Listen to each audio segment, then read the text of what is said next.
Good evening, Rob. It's a pleasure to have you and to introduce you to our group. Professor Coleman is a professor of medical oncology based in Sheffield. Yes, Rob. That's Hello Sheffield. there. Hi. I hope you can hear me. Yes, we can. So, I mean, we're looking for bone health is, I think, a very important topic for our patients. And there is a bit of controversy about in young women, whether they should be getting some sort of bisphosphonates or not. And also, I get a lot of patients who are on letrozole for 2-3 years. And the question is, there is a bit of osteopenia on the bone scan, whether we can start it at that time as well, or whether we should start it.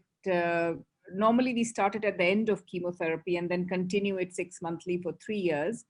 So would love to hear your views. I think there are some oncologists and patients as well who would be listening to this. Thank you.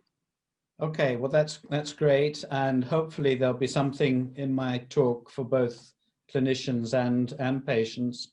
I'm going to try and share my screen.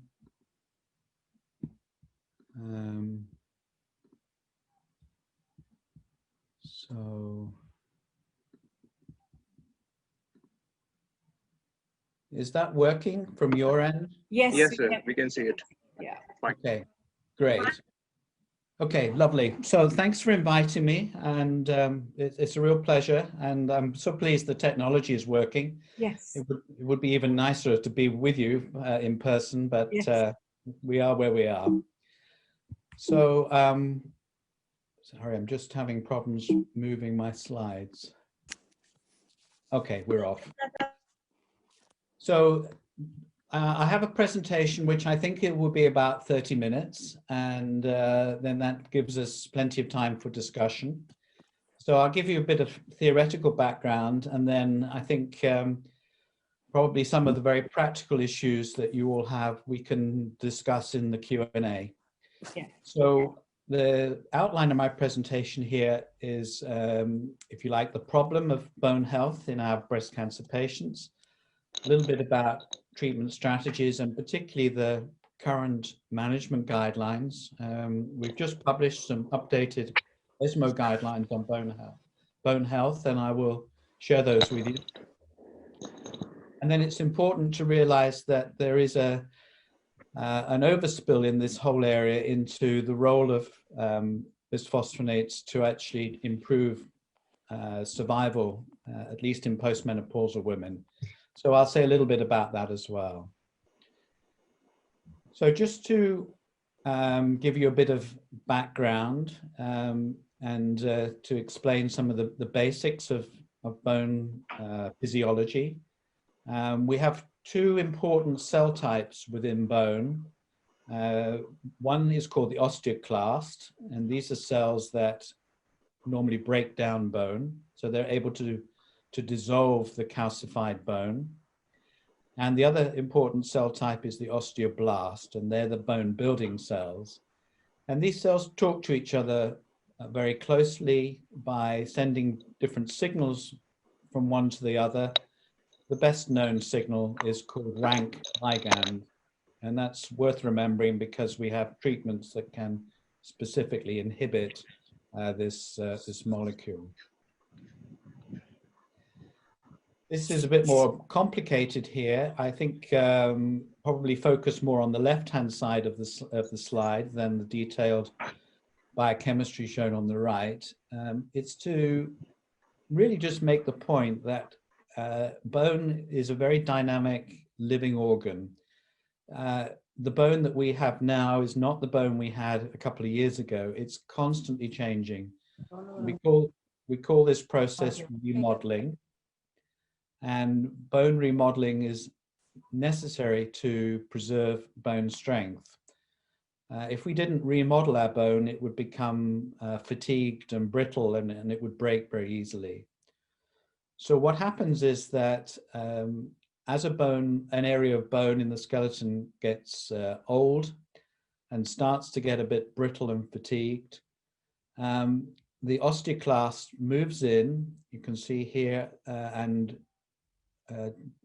we call it resorbing, so it dissolves some of the bone, and creates a cavity. A bit like if you're trying to repair the road, you dig up the old road surface, and then you need to replace that with new road. We need to replace with new bone, and that's done by the osteoblast. And in normal health, we put back exactly the same amount of bone as we destroy by the osteoclast. So we call that balanced remodeling.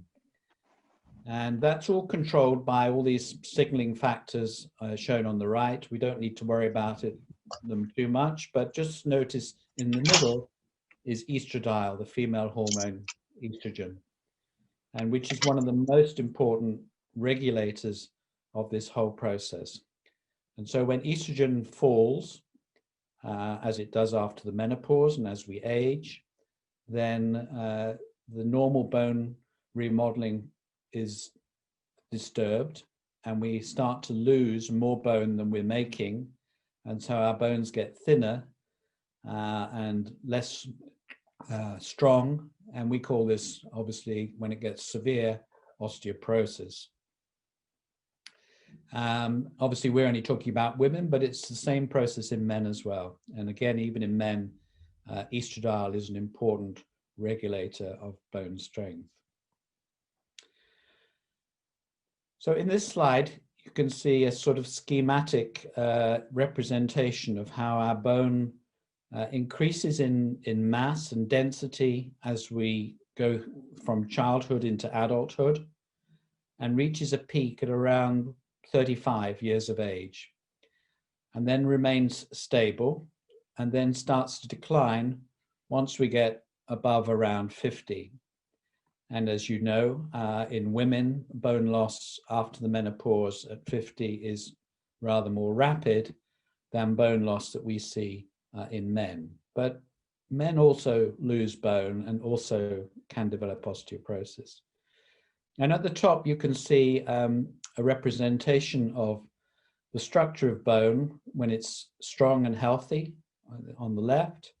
And then as it gets fragile and thin and osteoporotic on the right.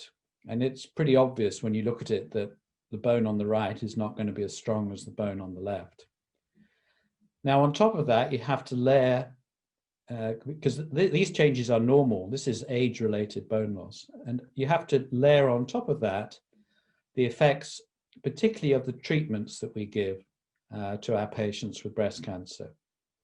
And there may even be some effects of the cancer as well on the bone health. Even when the cancer hasn't spread, the cancer produces a variety of hormones and growth factors which seem to make our patients a bit more susceptible to fractures. But certainly the treatments that we give, or many of them, cause bone loss. And they do that because of the effect that they have on estradiol, on the estrogen hormone. So here we have on the left the normal range of estrogen in young premenopausal women, quite high levels. Obviously it varies from patient to patient, but high levels. And when a woman goes through the menopause, or she receives ovarian suppression therapy, so something like caserolin, or she has a chemotherapy-induced menopause, one of the effects is to reduce the available estradiol to levels that are associated with postmenopausal women. So these are the levels that you see in postmenopausal women. And this dotted line is the level of estradiol needed to maintain normal bone health. So just going from a healthy premenopausal woman to a woman who's developed menopause after chemotherapy will reduce estrogen, and usually will do that below the level needed to maintain normal bone strength. Now, of course, in older women, we often also use aromatase inhibitors, and aromatase inhibitors block the production of estrogen that women still make after the menopause to really, really low levels, almost undetectable. And so you can imagine that if you reduce the estrogen even further, that's going to have adverse effects on bone. So the treatments that affect bone health include chemotherapy, either through inducing a menopause, or possibly they can have some direct effects on bone strength. Ovarian suppression therapy like goserelin, similar to oophorectomy, although of course it's potentially reversible. Some women still undergo oophorectomy as part of their cancer treatment. Tamoxifen, which is widely used, is actually protective against bone loss in postmenopausal women, but in young women, it blocks the estrogen to a point where there is modest bone loss. So tamoxifen is good for bone in older women, not so good for bone in young women. We might come back to that later. And sorry, I just went too far. Go back a minute. And then aromatase inhibitors, they increase bone loss about 2 to 3-fold above normal, as you'll see in some subsequent slides. So here is the annual rate of bone loss in women who are in established menopause, so over 55, women going through the menopause, women in established menopause on aromatase inhibitors, and then the bone loss that's associated with going into the menopause, either from chemotherapy or receiving ovarian suppression therapy with something like an aromatase inhibitor. And you can see that particularly the women who are pushed into a menopause and given an aromatase inhibitor lose bone very quickly. And you'll see another slide in a minute that illustrates that even better. So these are quite rapid rates of bone loss. Now, when we think about aromatase inhibitors,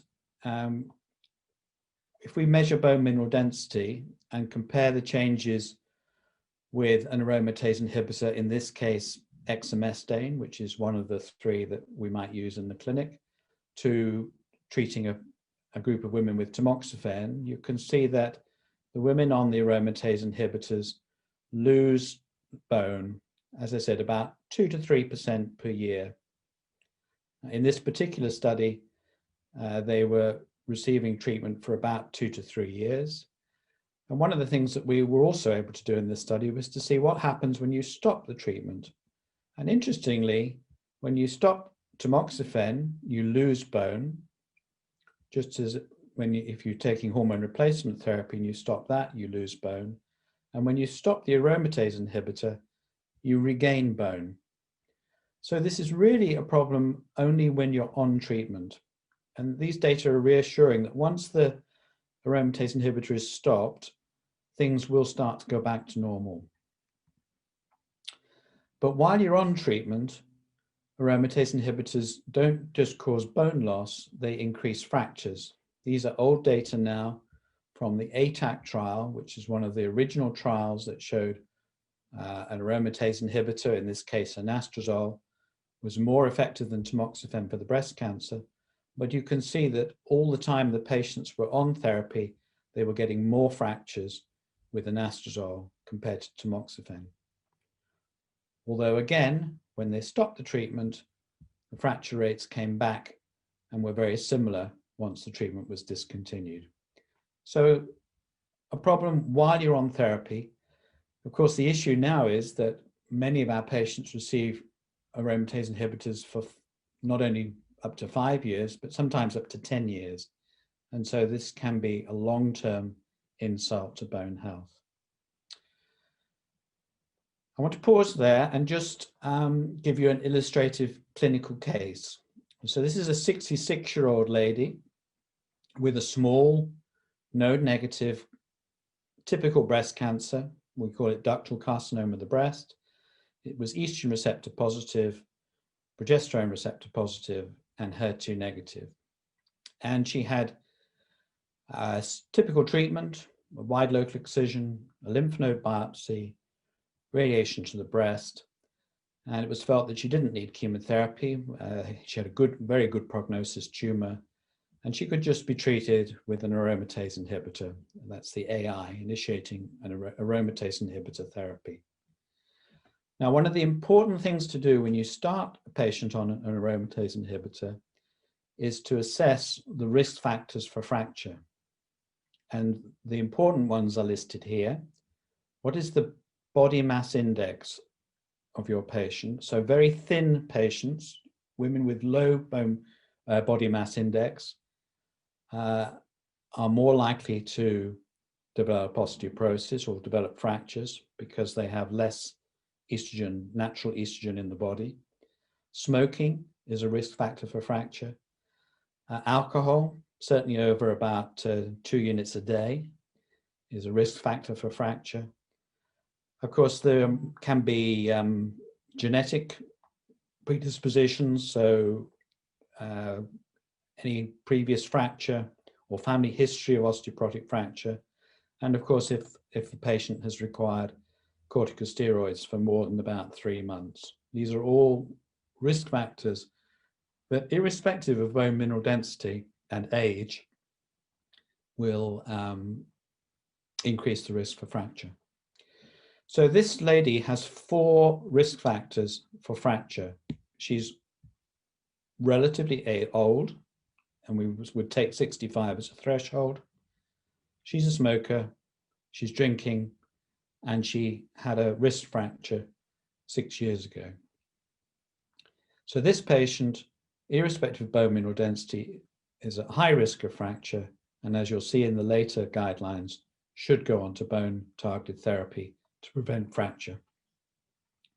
We've also measured her bone mineral density, and her bone mineral density at the hip is at what we call a T-score of -1.5. So that means that the bone health, the bone density is a little bit below normal compared to a young, healthy skeleton. Not that abnormal for somebody of 66, but it's what we would call osteopenic, so basically thin bones, but not yet osteoporotic. And you can go online and you can put all this information into a risk assessment tool, which is called FRAX, which was developed by the WHO Osteoporosis Center, which is run out of Sheffield. And it's specific for each country, or at least each major country. So it's specific for India. So you put in that your patient is Indian, and you put in the additional information on age, the sex, so obviously a woman, the height and the weight, which will sort out the body mass index, and then the risk factors for fracture. So I mentioned that she had a previous fracture, she's a smoker, and she's drinking alcohol. And that gives you a risk factor, a risk for fracture over the next 10 years. So any osteoporotic fracture, about 10%, and a hip fracture of around 4%. And those are levels that in general, particularly if you're taking an aromatase inhibitor, we would suggest treatment. So what treatments have we got? We're trying to prevent osteoporosis. This is a picture of an aging woman and the sort of appearance that osteoporosis causes with the kyphosis of the spine and the general fragility. Interestingly, when you lose bone, you also lose muscle. And so often women not only have weak bones, but they have poor muscle strength as well. So what can we do about that? Well, there's a number of lifestyle interventions which are important. Weight-bearing exercise is particularly good for maintaining bone mineral density. A diet that's rich in vitamin D and calcium is important. Obviously, not smoking and minimizing alcohol is important. And trying to prevent falls. So one of the reasons exercise helps is that what's her name? Priya. So one of the reasons that exercise helps is that it increases muscle mass, which makes it less likely that our patients are going to fall over. Now, I'm sorry, this slide is not relevant or not so relevant to the diet that you eat in India. It's a Western slide. Excuse me, but I'm sure you're aware of the calcium intake that you can get from your diet. It's important to maintain normal bone health that you take in between 1,000 and 1,500 milligrams of calcium a day. So there needs to be a reasonable amount of calcium-rich food. For us, much of that comes from dairy produce. And also that there is adequate vitamin D. And of course, although some of that comes from diet, a lot of vitamin D comes from exposure to sunlight. And even in sunny countries, there may be a tendency to cover up and minimize exposure to sun.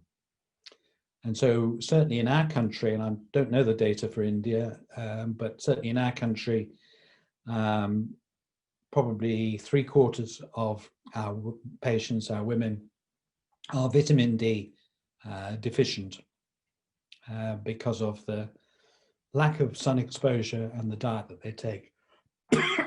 So that's important to address. Now, there are lots of treatments for osteoporosis. This is a long list of treatments that are sometimes used in postmenopausal osteoporosis. Basically, there's a long list of drugs which prevent breakdown of bone, and there's a shorter list of drugs that can build bone. We call those anabolic agents. Now, this list, much of this list is not relevant in the cancer setting. So in cancer, in breast cancer patients, we're limited to only a few agents that we can use where we've either got data or where we feel that it's safe to use these agents. So the bone building agents are contraindicated in cancer patients because there's some concern that they might actually stimulate the spread of breast cancer.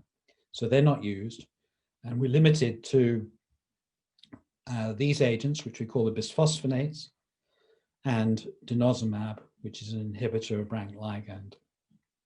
And you can see here the dosing that we typically use for osteoporosis, either usually alendronate or risedronate given once a week, as you might do to a typical woman with postmenopausal osteoporosis. There's another agent that we certainly use in Europe sometimes called abandronate, which is given once a month orally. And then the intravenous bisphosphonates, zoledronate, zoledronic acid, can be given either 4 milligrams every 6 months or 5 milligrams every 12 months as an intravenous infusion. If you're using denosumab, then it's a 60 milligram subcutaneous injection every 6 months.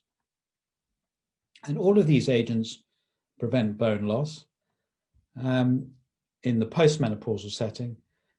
For premenopausal women having a menopause induced by chemotherapy, the data are much more robust for zoledronic acid and denosumab, and those would be the ones that I would favor. How does a bisphosphonate work? Well, basically the bisphosphonates bind to the bone and they stop the bone resorbing osteoclast from resorbing the bone, breaking down the bone, but they don't adversely affect the bone building cells. And so gradually the bone building cells restore the bone mineral density, and that leads to improved bone strength. I'm not going to show you a lot of clinical trial data other than 2 studies, one with a bisphosphonate and one with denosumab. This is a study that I think is quite important because it's looking at young women who are having ovarian suppression therapy.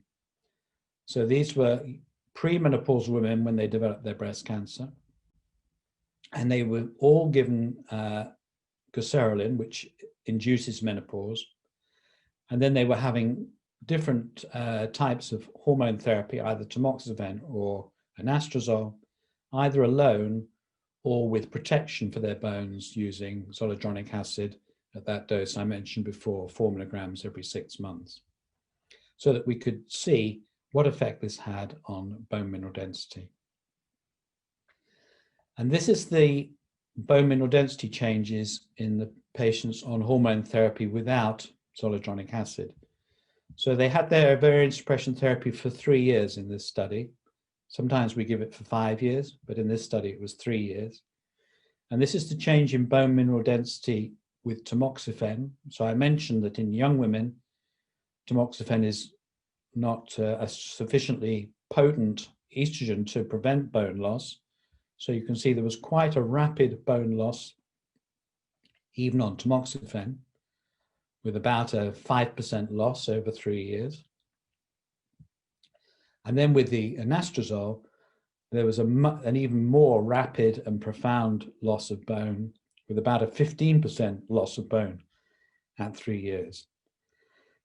Now, a bit like when you stop the aromatase inhibitors, when you stop the ovarian suppression, there is some recovery. We don't know whether it ever quite gets back to normal, but it does improve. But certainly while you're on treatment, there's profound bone loss, and that will be associated with an increased risk of fractures.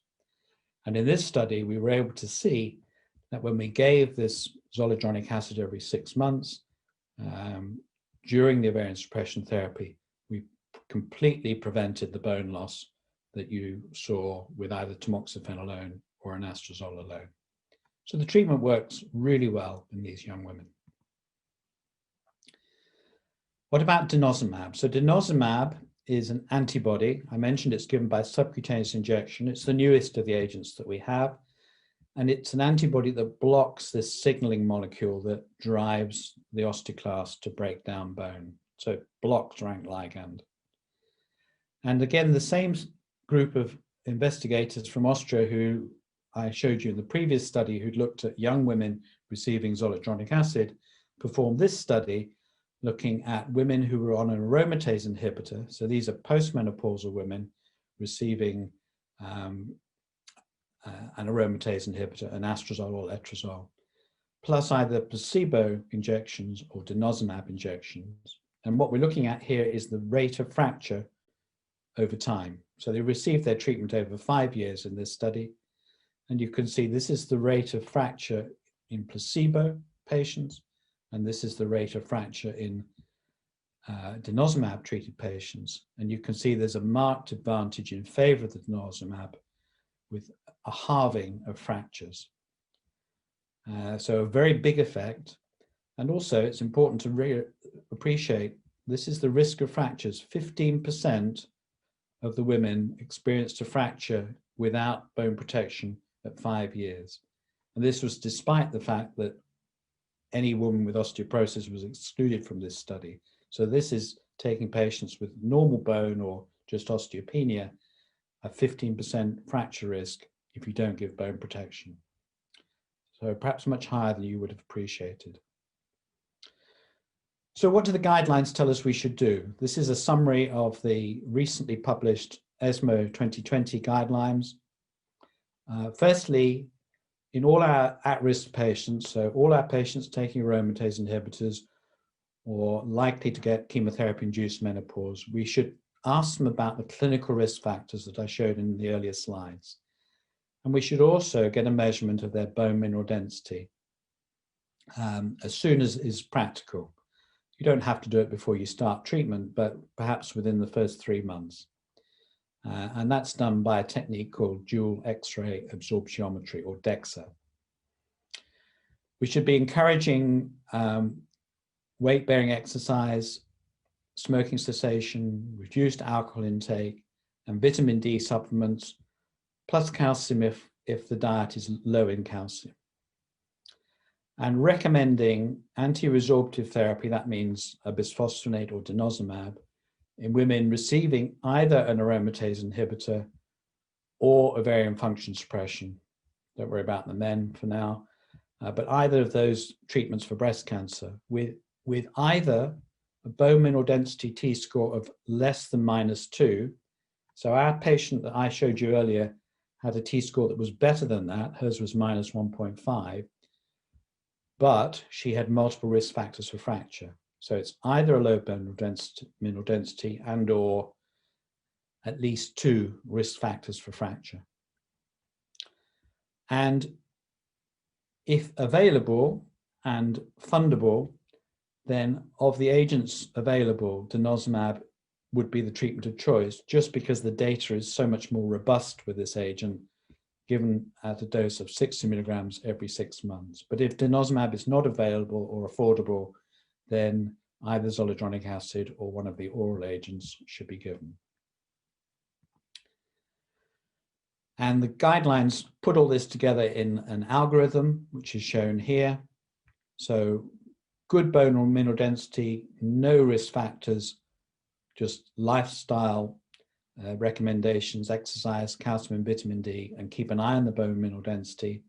If they've got 2 or more of these risk factors or a low bone mineral density, then in addition to lifestyle, add in Denosumab or bisphosphonate. And keep an eye on their bone mineral density every 2 to 3 years, really just to check compliance, particularly with the oral therapies, which may not always be optimal. In the last 5 minutes, I just want to talk about the potential role for using these agents to prevent metastasis. So this is a cartoon which illustrates how cancer spreads, and it's in 2 phases. Firstly, the tumor cells escape from the primary tumor, probably before we even make the diagnosis, and they colonize sites for metastasis. And in particular, they colonize the bone marrow microenvironment. And the cells find little places to hide, we call them niches in the bone marrow, where they can go into what we call a dormant or a sleeping state. And as many of you will know, in breast cancer, there's this ability for the breast cancer to come back, not a few months later, but many years later after diagnosis, because these cells can stay in this sleeping state for many, many years. And then 3, 5, 10 years later, for some reason, they start to wake up again, proliferate, and form metastases, both within bone and elsewhere. And for more than 20 years now, we've been looking at whether by changing the bone microenvironment with bone agents like the bisphosphonates, we could modify that pathway of metastasis. And to cut a very long story short, these are data published a few years ago now by the Oxford EBC-TCG meta-analysis group, which analyzed all the randomized trials of adjuvant bisphosphonates and showed that in postmenopausal women, but not in premenopausal women, but in postmenopausal women, the addition of a bisphosphonate, and that could be either zoledronate or clodronate or ibandronate, these agents reduced bone recurrence, which in turn reduced overall recurrence, and most importantly, reduced breast cancer mortality by about 1/5 to 1/6. And although those differences between those curves look quite modest, a 10-year gain of around 3%, because breast cancer is so common, that's equivalent to about 10,000 lives a year across the EU. So within a large country like India, it would be probably a similar mortality benefit just by giving a very simple, relatively cheap intervention. Now, what about Denosumab? Can we do the same with Denosumab? Well, apparently not. These are data we published recently of a trial of Denosumab known as the DCARE trial, a very big study of 4,500 patients. It had no effect on disease-free survival, either overall or specifically in the postmenopausal women, like the bisphosphonate patient studies showed. And this is probably because the drug works differently. Denosumab is a very pure, specific antibody, only acts on rank receptors. Bisphosphonates not only affect bone, but they affect all sorts of other processes which might influence the ability for cancer cells to spread and metastasize. They're what we might call dirty drugs, but in this case, those effects, those dirty effects or off-target effects, seem to be helpful in terms of reducing recurrence and preventing patients dying of their disease. So again, the ESMO 2020 recommendations are very clear that adjuvant bisphosphonates, either intravenous zodronate or daily oral clodronate or daily oral abandonate, are recommended for postmenopausal women or premenopausal women treated with goserelin with early breast cancer deemed at significant risk for recurrence. And the figure we put on that was about a 12% mortality at 10 years, because we reckon we could reduce that from 12% to 10% with the benefits that these agents, so about a 2% absolute benefit. We should start these treatments as soon as possible. And we don't know how long to give them, but from a metastasis prevention study point of view, anything over 2 years seems to be sufficient. Of course, from a fracture prevention point of view, we might go on a bit longer if there's on long-term aromatase inhibitors. The agents don't work as disease-modifying agents for premenopausal women who are not on goserelin with early breast cancer. And Denosumab is not recommended for prevention of metastasis. Great drug for preventing fracture, but doesn't seem to affect metastasis or death.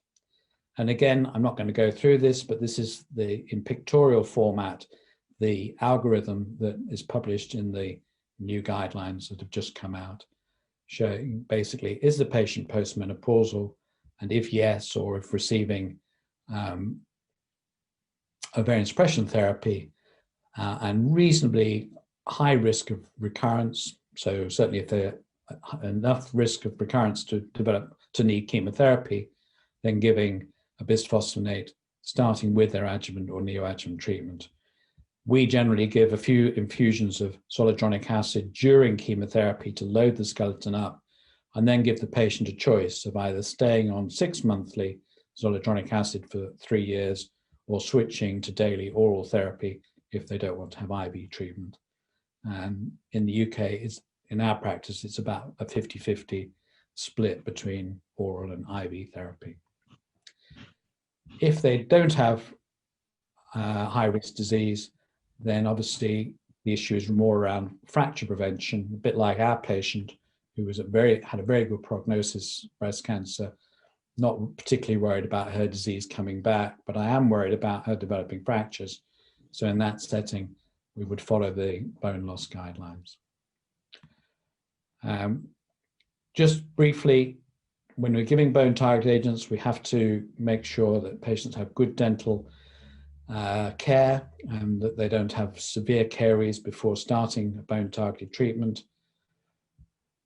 Make sure the vitamin D levels are adequate, so check the vitamin D. If it's very low, replace it with high dose vitamin D weekly, and then give standard supplementation around 1,000 units is usually enough, with adequate intake of calcium around 1,000 milligrams a day throughout treatment.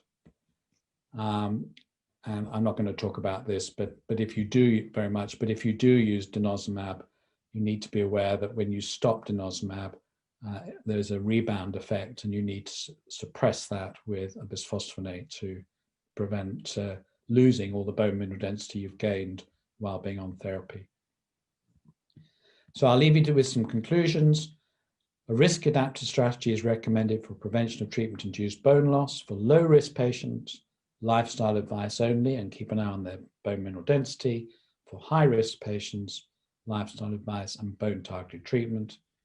Fracture prevention efficacy clearly demonstrated with Nozomab, but remember that bisphosphonates reduce metastasis to bone and improve survival in postmenopausal women. And so if you're worried about the risk of recurrence, I would prefer to use a bisphosphonate because that improves survival and has some beneficial effects on bone mineral density, whereas Denosumab is only a fracture prevention treatment. It doesn't seem to affect the underlying disease. So I'll leave it there. I hope that was helpful and look forward to some good discussion. Thank you.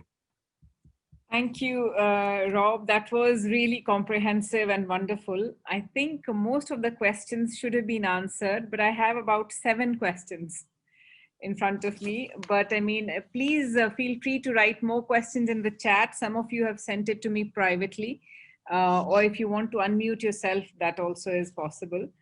So the first question is, so this lady's been on letrozole for 3 years, is seeing her oncologist every 3 months. Should she ask her, she had node positive breast cancer. So should she ask her oncologist to start her on bisphosphonate now, because she's 3 years out and has not received it earlier? So what do you think? Would there be benefit in doing that? So this is a very common question. Hopefully it will get less common as patients are started on treatment soon after diagnosis. The honest answer is we don't know, because all of the trials randomize patients either while they were on their chemotherapy or within 6 months of diagnosis. So there are no data that have looked at whether delayed treatment improves long-term outcome. It's a study that needs to be done, but it hasn't been done as yet. Now, obviously, your patient that you're describing may also have issues around bone health and osteoporosis, and it's never too late to treat osteoporosis. So from that point of view, it might be beneficial, but we don't have any evidence that it will help reduce the disease recurring or the patient dying. So I tend to do that in the clinic. I tend to have a low threshold if there is even a little bit of osteopenia, because I mean, if it's working just post chemo, it's very likely to work later. So at least there's no harm in doing that if the renal function and everything is okay. So would you agree? Right. And many patients have risk factors for osteoporosis anyway. You know, I mean, just being over 65 is one. So you only need one other risk factor to fall into the category of needing treatment. Absolutely. And the other question is in young ladies who are rendered postmenopausal. So I remember we had this discussion that less than 35, probably we should not consider bisphosphonates.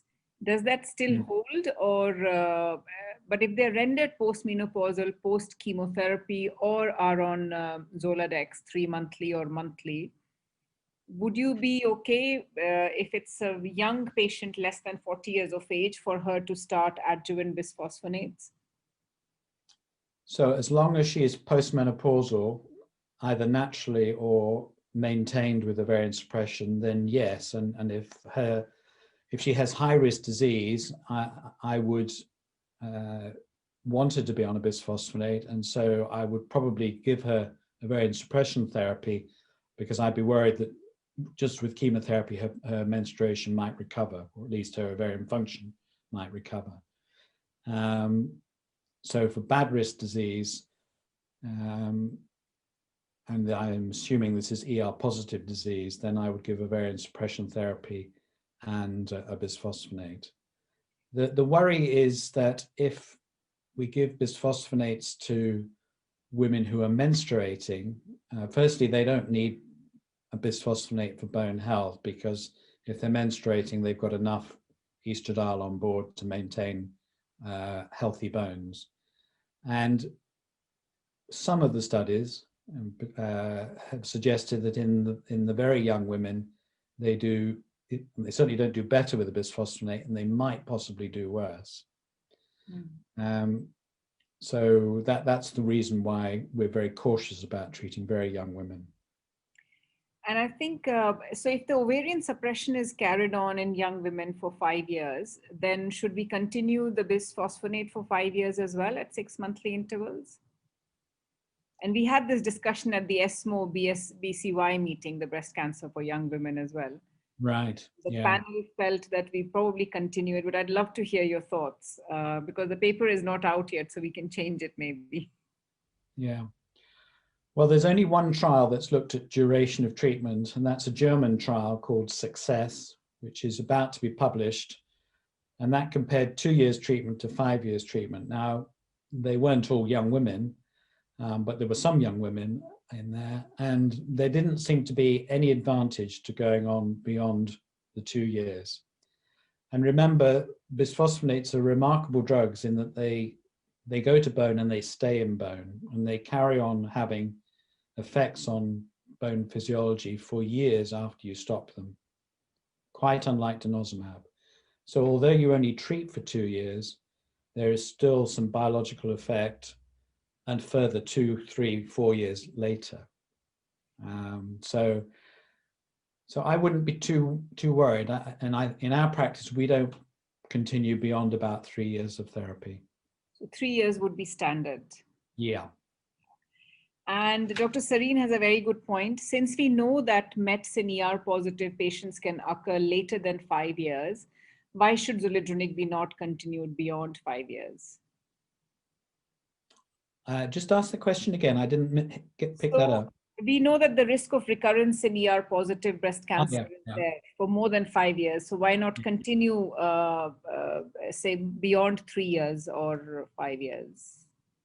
But I think you've answered that. Well, it kind of linked to the previous answer that the little data that we've got suggests that a short course of therapy is as good as a long course of therapy, and because of the prolonged duration of action of these agents. You're absolutely right. Late recurrence, more than half the recurrences occur after 5 years. But presumably the drugs are having this effect on the dormant cells, and maybe they escape from the niches and they just die before they can start proliferating. You've made the environment inhospitable for those cells, and they can't survive. Mm-hmm. So there's a carryover effect. Yes, absolutely. And one more question: does Zoldria zoledronic acid here make any difference? And can I go to dental treatment when on Zoldria? So I think on Zoldria we normally recommend no dental treatment for 4 to 6 weeks on either side. Does that still hold? Well, it depends what the dental treatment is. It's perfectly okay to have a filling when you're on bisphosphonates, or cleaning and polishing of teeth. It's only really extractions that are the worry. Yeah. And if you need to have an extraction, then yes, we would generally stop, because it kind of makes sense, I suppose, although it makes us feel better more than it probably affects the patient, because as I said before, the drug is still having biological effects. Yeah. But we do stop it. But more importantly, I think I wouldn't restart a bisphosphonate until I was confident that the tooth socket had healed properly. So I'm more worried about giving treatment after an extraction than how long it is from the previous one. And after an extraction, how long would you wait? About a month or 6 weeks, or? Yes, about that length, and I would still, look in the mouth and be absolutely confident that the tooth socket was healthy and healed. And we also recommend prophylactic antibiotics to cover the extraction as well, so that there's a lower risk of it getting infected. Great. Another question: I have had 4 Zolodex injections. Due to COVID, could not take the 5th, so I'm late by 3 months. So I think, Zolodex is different from zoledronic acid. So I think if you're late by 3 months, I would suggest you go and see your oncologist and take it. Then the next question is, when Denosumab was launched, it said it reduces bony mets, but now I hear the opposite. Why is that? So Denosumab is a very good treatment if you've got bony mets, to reduce complications. But as I showed you from the DCARE trial, it doesn't seem to affect the breast cancer coming back. And why? Well, that's a really good question for which we don't really have the answer. I mentioned that, it's a drug that only affects rank expressing cells, and most breast cancers don't express rank receptors. But there's probably much more to it than that, and we're trying to work out in the laboratory why a bisphosphonate works and denosumab doesn't. That's work in progress. Great, thank you. And one more question is, I think we discussed this before, should we do routine DEXA scans on bisphosphonates, and if yes, how often? So if you're going to give a bisphosphonate anyway, because you're giving it to prevent recurrence, then we don't do DEXA scans on a routine basis, because we know that we're getting the bone protection for free, if you like, in terms of osteoporosis. The only reason to do it would be if you were using oral therapy and you wanted to check compliance or something like that. But you could also do that just by measuring a bone breakdown marker and making sure that it suppressed. So I think you can save money. And in fact, one of the arguments that we used in the UK for getting bisphosphonates funded was actually this is one of the few interventions where this saved the health service money, because what we saved on DEXA scans paid for the drug because it's cheap. Yes. And what bone markers would you do in the blood, if at all? The one that we use is called P1NP. It's done on an automated analyzer. I'm sure it would be available within India. And you just want to make sure that that is suppressed. But we only do it usually, as I say, only with oral therapy where we're worried about compliance. And bioavailability, yes. Yeah, that the patient is taking the medication properly, because as you know, these agents are poorly absorbed, and unless the patient fasts after taking the oral agent, it's not absorbed. So the best thing would be to measure P1NP at the beginning and maybe 3 to 6 months later, just to make sure that the drug is really getting in and doing what you expect. Fantastic. I think that's a very good learning point for me as well. Great. One more question. Have you seen any osteonecrosis of jaw in your practice, and how would you treat it? So yes, I have. Surprisingly few, considering how many thousands of patients I've treated over the years. And it's much more common in patients with metastatic disease, probably because we're giving more bisphosphonate and because their immune systems are not so robust. In that setting, I tell patients it's about 1% per year on treatment. So 1 in 100 women, each year they're on a bisphosphonate, will get ONJ.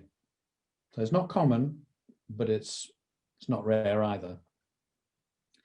And if it happens, well, firstly, we try and prevent it.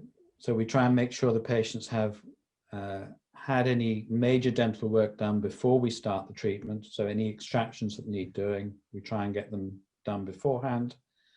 We encourage their dentists not to take out their teeth, but to try and preserve teeth by fillings and things. Of course, there are economic issues around all this. I appreciate that, but conservative dentistry where possible.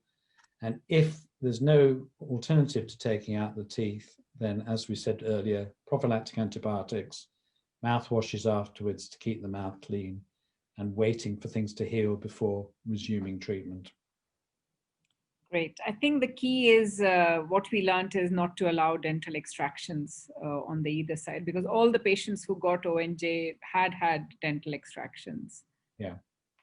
Yeah, and yeah, that's right. But they can have fillings and the other work. That's fine. Yeah. Great. I think I have finished. If we don't, one more question. Is oral bisphosphonate as good as the IV except for the absorption problems? In terms of preventing cancer recurrence, as far as we can tell, yes. And there have been trials that have compared daily oral to IV, and they look to be equivalent. For preventing fractures, the IV is probably slightly better, particularly in the context of oophorectomy or ovarian suppression therapy, where you've got that very rapid bone loss. I showed early in the presentation. Those patients are losing 5, 6, 7% of their bone every year. So you need a slightly more potent agent, which is what the IV gives you compared to the daily oral. But otherwise, you know, an oral agent is certainly better than nothing. And so if there are issues of IV access or cost reasons, then an oral agent is fine. And you would prefer ibandronate or one of the newer ones, or clodronate is, because Trevor's study showed clodronate was quite good. Yeah, in the UK we use ibandronate purely for cost reasons. clodronate has become extremely expensive. Oh, It's crazy for an old drug, but I guess it's supply and demand. And so the cost has gone up. So abandronate is about, in the UK, is about a fifth of the price of clodronate, but they're equivalent in all other. So it's just around that. great. Thank you so much. You need to check the costs within your own healthcare system. Abandronate is more expensive. Okay, then use clodronate. And then we have alendronate is the other one, which is quite popular, 75 milligram every week. Yes, so that's fine for preventing osteoporosis, But not for cancer prevention. No. So I think abandronate and clodronate are the ones which are available, but clodronate is disgusting to take. The patients say big tablets. Yeah, they are. Yeah. And abandronate is once a month. So yeah. So brilliant. I think we don't have any more questions.